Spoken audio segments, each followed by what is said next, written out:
comment déroger au droit successoral? Voilà. Comment déroger au droit successoral? Donc, on a vu, la loi détermine quels sont les héritiers du défunt. Donc, si le futur défunt, pour parler ainsi, n'est pas d'accord, il peut entreprendre de son vivant différentes actions. La première à laquelle on pense tous, ce sont des donations. Donc, en donnant de son vivant des biens à un parent proche, à un parent éventuellement plus éloigné. Donc, c'est une manière déjà de déterminer un petit peu quelle sera sa succession. Deuxième piste, c'est le fait de rédiger un testament. Donc en rédigeant un testament, il va désigner un légataire qui est soit un légataire universel qui reçoit l'entièreté de sa fortune, un légataire à titre universel qui reçoit une quote-part de son patrimoine, ou un légataire à titre particulier qui va recevoir tel ou tel bien. Donc le testament sort ses effets forcément au moment du décès, et donc ce testament peut prendre deux formes principalement.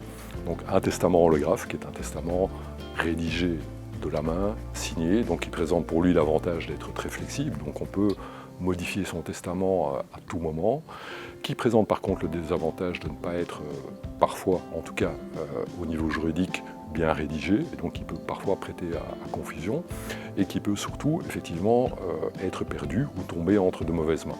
Donc c'est la raison pour laquelle on conseille de faire enregistrer ce testament dans le registre central des testaments. Le testament notarié, lui, est moins flexible, mais ne connaît pas ces inconvénients.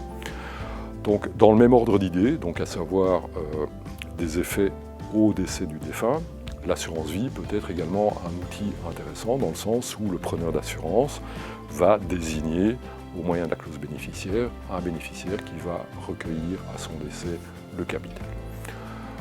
Il y a en outre des avantages au niveau fiscal, au niveau taxation.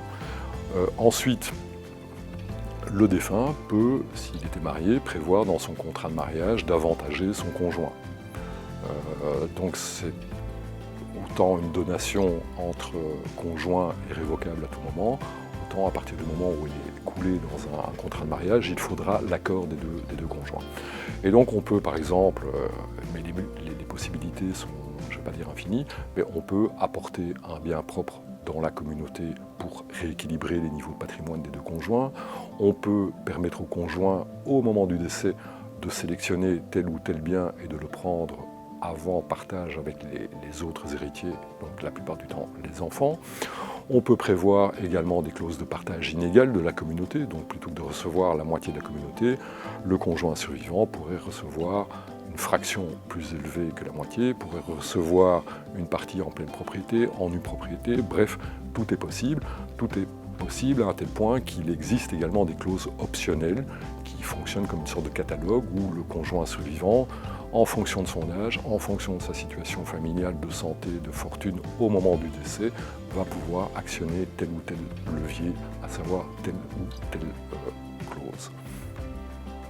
Si vous souhaitez en savoir plus sur ces matières ou autres questions capitales, je vous invite à consulter notre site internet nn.be ou nos autres plateformes.